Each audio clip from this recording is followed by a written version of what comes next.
తాకట్లో ఉన్న మీ బంగారాన్ని విడిపించి ఆ రోజు ఆన్లైన్ రేటుకి కొంటాం. Sharma gold company.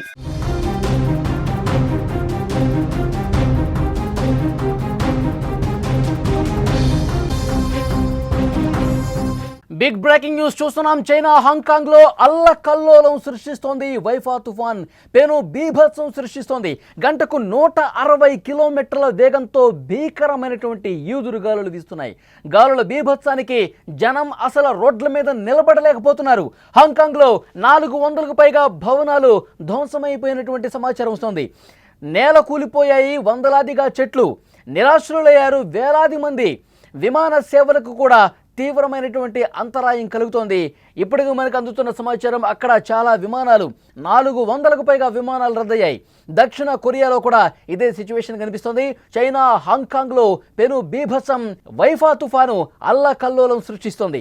బలమైన గాలులకు తోడు కుండపోత వర్షాలు అక్కడ కురుస్తుండటంతో రెండు దేశాలు కూడా వణికిపోతున్నాయి.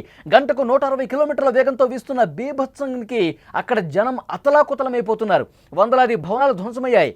వేలాదిగా అక్కడ నిరాశ్రులుగా మారిన పరిస్థితి. భీకర గాలులకు మనుషులు నిలబడలేని పరిస్థితి ఏర్పడింది. కొంతమంది ఎగిరిపోతున్నారు. మరి కొంతమంది నడవలేక భూమి మీద పాకుతూ మీ ఇక్కడ స్క్రీన్ మీద చాలా స్పష్టంగా చూడొచ్చు. ఆ భీకరమైనటువంటి గాలులు 160 నుంచి 200 కిలోమీటర్ల వేగంతో భీకరమైనటువంటి గాలులకి అసలు నిలబడితే గాలికి కొట్టుకుపోయే పరిస్థితుంది. ఆ భయంతో నేల మీద పాకుతూ ఓ మహిళ ఏ విధంగా ముందుకు వస్తుందో మనం స్క్రీన్ మీద చాలా స్పష్టంగా చూస్తున్నాం. అక్కడ రోడ్ల మీద పడిపోతూ ఉన్నారు. అక్కడ షాపింగ్ మాల్స్ దగ్గర పడిపోతున్నారు. అంతటి పెను బీభత్సమైనటువంటి బలమైనటువంటి భీకరమైనటువంటి ఆ గాలుల ధాటికి తమ పిల్లల్ని పట్టుకొని గట్టిగా నడుచుకుంటూ పోతున్నటువంటి దృశ్యాలు చూస్తున్నాం. కొంతమంది నేల మీద కూర్చున్నారు. లిటరల్గా కూర్చుని పోయి, ఎందుకంటే నిలబడితే ఆ గాలికి కొట్టుకుపోతారు. కొన్ని మీటర్ల వరకు కొట్టుకుపోయే ప్రమాదం ఉంది కాబట్టి, అంత బలమైన గాలులు కాబట్టి వాళ్ళందరూ కూడా నేల మీద పాకుతూ అక్కడే కూర్చుంటూ గట్టిగా అలాగే కూర్చుండిపోయి ఇంకా వాళ్ళు రక్షించుకున్నటువంటి పరిస్థితి కనిపిస్తుంది. విజువల్స్లో చాలా స్పష్టంగా చూస్తున్నాం. కొంతమంది అదిగో పడిపోయారు చూడండి, కింద పడిపోయారు. కిందకు పడిపోతూ ఇక నేల మీద పాక్కుంటూ వాళ్ళు ఇటువైపుకి వస్తున్నటువంటి దృశ్యాలు చాలా స్పష్టంగా మనకు కనిపిస్తుంది. హాంకాంగ్లో ఎలాంటి భీకరమైనటువంటి గాలులు వీచాయి మనం చూస్తున్నాం. చైనాలో చాలా ప్రాంతాల్లో ప్రస్తుతం వాతావరణం పూర్తిగా ప్రమాదకరంగా మారినటువంటి పరిస్థితి కనిపిస్తోంది. హాంకాంగ్ వైఫా తుపాను బీభత్సానికి సంబంధించిన దృశ్యాలు మీరు చూస్తున్నారు. భారీ వర్షాలు, భీకర గాలులు హడలెత్తిస్తున్నాయి. హాంకాంగ్లో 400కు పైగా భవనాలు ధ్వంసమయ్యాయంటే అక్కడ ఆ గాలుల తీవ్రత ఎంత ప్రమాదకరంగా ఉందో అర్థమవుతుంది. చెట్లు కూడా నేల కొరిగిపోయాయి. విమాన సేవలకు అంతరాయం ఏర్పడింది. 400 విమానాలు లిటరల్గా ఆపేశారు. ఎప్పుడు మళ్ళీ ఆ విమాన సర్వీసులు పునరుద్ధరిస్తారో చెప్పలేని పరిస్థితుంది. రోడ్డు మార్గాలు కూడా స్తంభించిపోయాయి. విద్యుత్ సరఫరా నిలిపివేశారు. పాఠశాలలు, కాలేజీలను కూడా అధికారులు మూసివేసినట్టుగా పరిస్థితుంది. లక్షలాది మందిపై ఈ వైఫా తుపాను ప్రభావం చూపిస్తోంది. వేలాది మంది ఇప్పటికే నిరాశ్రయులయ్యారు. తినడానికి తిండి, ఉండటానికి ఇల్లు కూడా లేకుండా పోయింది. వారిని పునరావాస కేంద్రాలకు తరలించి ఆశ్రయం కల్పిస్తున్నారు. అనవసరమైనటువంటి ప్రయాణాలు చేయవద్దని హాంకాంగ్ అధికారులు ఇప్పటికే హెచ్చరిక జారీ చేశారు. ఒకవైపు భీకర గాలులు, మరొక వైపు పెను బీభత్సం సృష్టించే వర్షాలు. ఈ భారీ వర్షాలు, వరదలు, అక్కడ వస్తున్నటువంటి భీకర గాలులకి, ఈదురు గాలులకి తీవ్రమైనటువంటి నష్టం సంభవించిన పరిస్థితి కనిపిస్తోంది. విజువల్స్లో మీరు చాలా స్పష్టంగా చూస్తున్నారు. హాంకాంగ్లో, చైనాలో ప్రస్తుతం ఎలాంటి ఒక ప్రమాదకరమైన పరిస్థితి ఉందో, ఎంతటి భీకరమైనటువంటి గాలులు వస్తున్నాయో వాళ్ళు ఏ విధంగా ఆ గాలికి కొట్టుకుపోతున్నారు చాలా స్పష్టంగా చూడొచ్చు విజువల్స్లో. వాళ్ళు రోడ్డు మీద కూర్చుండిపోయి ఏదైనా ఆధారం ఉంటే దాన్ని పట్టుకుని తమ ప్రాణాలు కాపాడుకున్నారంటే ఆ గాలుల వేగం చూడండి ఒక్కసారి. 160 నుంచి 200కు పైగా కిలోమీటర్ల వేగంతో బలమైన గాలులు వస్తున్నాయంటే దానికి తోడు బీభత్సమైనటువంటి వర్షం కూడా నమోదవుతుంది.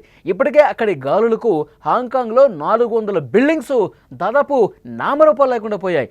400 బిల్డింగ్లు పూర్తిగా కుప్పకొల్లిన పరిస్థితి ఉంది. విజువల్స్లో చూస్తున్నాం అక్కడ ఏ విధంగా పూర్తిగా డ్యామేజ్ అయిపోయినటువంటి పరిస్థితి ఉందో చాలా స్పష్టంగా. అక్కడ ఉన్నటువంటి షెడ్లు కావచ్చు, అక్కడ ఆ బిల్డింగ్స్కి వాళ్ళు ఏదైతే వాళ్ళు కాపాడుకోవటానికి రక్షణ కవచాలలాగా కొన్ని పెట్టుకున్నారో, గ్లాసెస్, మ్యాట్స్, అవన్నీ కూడా కొట్టుకుపోతున్నటువంటి దృశ్యాలు.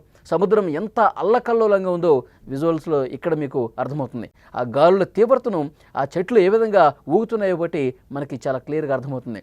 అంటే వైఫా తుఫాను అక్కడ పెను బీభత్సాన్ని సృష్టిస్తోంది. చైనాలో దక్షిణ తీర ప్రాంతాలు తుఫాన్ దాటికి అల్లాడిపోతున్నాయి. భారీ వర్షాలు, ఈదురుగాలులకు ఆస్తి నష్టం బాగా జరిగింది. ఇటు దక్షిణ కొరియాలో కూడా సేమ్ సిచ్యువేషన్ కొనసాగుతుంది. ఎడతెరగని అక్కడ వర్షాలు కురుస్తూ ఉన్నాయి. సుమారు 17 మంది ప్రాణాలు కోల్పోయారు. ఇంకా కొంతమంది గల్లంతైన సమాచారం వస్తుంది. దక్షిణ కొరియాలో 4 రోజుల వ్యవధిలోనే వివిధ ప్రాంతాల్లో 600 నుంచి 800 మిల్లీమీటర్ల వర్షపాతం నమోదైంది. ఆదివారం సాయంత్రం తీరం దాటే సమయంలో తుఫాను మరింతగా విజృంభించింది. అక్కడ ఆస్తి నష్టంతో పాటు భారీగా ప్రాణ నష్టం కూడా సంభవించింది. విజువల్స్లో మీరు చూస్తున్నారు. చైనాలో, హాంకాంగ్లో ప్రస్తుత పరిస్థితిని చాలా స్పష్టంగా మీరు ఇక్కడ వీడియోలో చూడొచ్చు. అక్కడ ఉన్నటువంటి స్థానిక ప్రజానీకం ఏ విధంగా భయభ్రాంతులకు గురవుతున్నారు. బలమైన గాలులకు వాళ్ళు కొట్టుకుపోయే పరిస్థితి ఉంది. చాలామంది కూడా చాలా దూరం కొట్టుకుపోయారు. తమ ప్రాణాలు కాపాడుకునే దాంట్లో భాగంగా ఆ భీకరమైనటువంటి గాలులు వచ్చే సందర్భంలో వాళ్ళు కూర్చుండిపోయారు. కొంతమంది కింద పడిపోయారు. కొంతమంది అక్కడ కూర్చొని తమకు ఆధారంగా ఏదైనా వస్తువు ఉన్నా, ఏదైనా అక్కడ ఆధారంగా ఏమన్నా కనిపించినా వాటిని గట్టిగా పట్టుకొని కూర్చుండిపోయారంటే ఎంతటి భీకరంగా అక్కడ గాలులు వస్తాయనేది కూడా అర్థమవుతుంది. అక్కడ ఇప్పటికే చాలా వరకు బిల్డింగ్స్ ధ్వంసపోయినట్టుగా తెలుస్తుంది. లోతట్టు ప్రాంతాలు పూర్తిగా జలమయమైపోయాయి. చైనా, హాంకాంగ్లో ఈ వైఫాన్ తుఫాను ఎంతటి అల్లకల్లోలం సృష్టించిందనేది కూడా విజువల్స్ చూస్తుంటే మీకు అర్థమవుతుంది. అక్కడ అధికారులు చాలా స్పష్టంగా సమాచారం ఇస్తున్నారు. ఏదైనా అవసరం ఉంటేనే, అత్యవసరం అయితేనే మీరు బయటికి రండి, లేదంటే ఈ భీకర తుఫానికి, ఈ వైఫా తుఫానికి బలి కావాల్సిన పరిస్థితి ఉంటుంది. ఒకవైపు వర్షపాతం బాగా పడుతుంది, ఒకవైపు భారీగా బలమైనటువంటి గాలులు వీస్తున్నాయి. దీని ధాటికి అప్రమత్తంగా ఉండాల్సినటువంటి అవసరం ఉంది. ముఖ్యంగా లోతట్టు ప్రాంతాలు చాలా వరకు జలమయమైపోయినటువంటి పరిస్థితి ఉంది. కాలు బయట పెట్టలేని పరిస్థితి ఉంది. బలమైనటువంటి గాలులు వస్తూ ఉన్నాయి.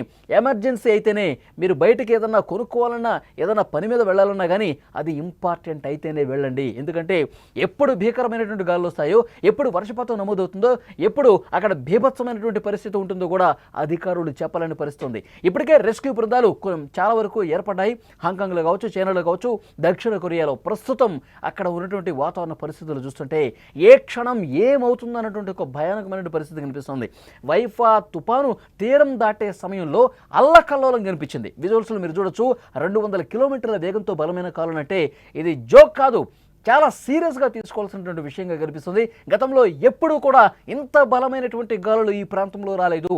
200 కిలోమీటర్ల అత్యంత వేగవంతమైనటువంటి గాలులు, మనుషులు కొట్టుకుపోయే గాలులు, బిల్డింగ్స్ కొల్లాప్స్ అయ్యే గాలులు, చెట్లు విరిగిపడిపోయే గాలులు, కరెంటు స్తంభాలు విరిగిపోయేటువంటి గాలులు ఆ ప్రాంతంలో రాలేదు. అంటే గత 40-50 సంవత్సరాల ట్రాక్ రికార్డు చూసుకుంటే పర్టికులర్గా ఆ ప్రాంతంలో ఈ వైఫా తుఫాను ఎంతటి భీకరమైనటువంటి విధ్వంసాన్ని క్రియేట్ చేసిందో అర్థమవుతుంది.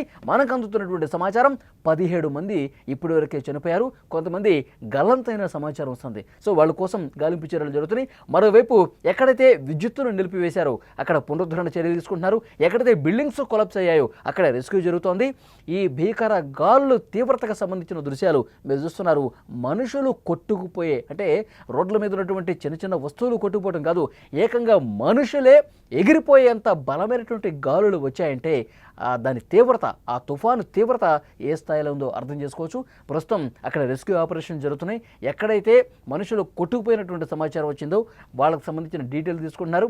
ఎక్కడైతే చెట్లు విరిగిపడ్డాయో, కరెంటు పోల్స్ విరిగిపడ్డాయో, బిల్డింగ్స్ డ్యామేజ్ అయ్యాయో వాటి సమాచారం కూడా తీసుకుంటున్నారు. అక్కడ పునరుద్ధరణ చర్యలు చాలా సీరియస్గా జరుగుతున్నాయి. గాలులు ఎంత భీకరంగా ఉన్నాయో విజువల్స్లో చూస్తుంటే మనకు అర్థమవుతోంది.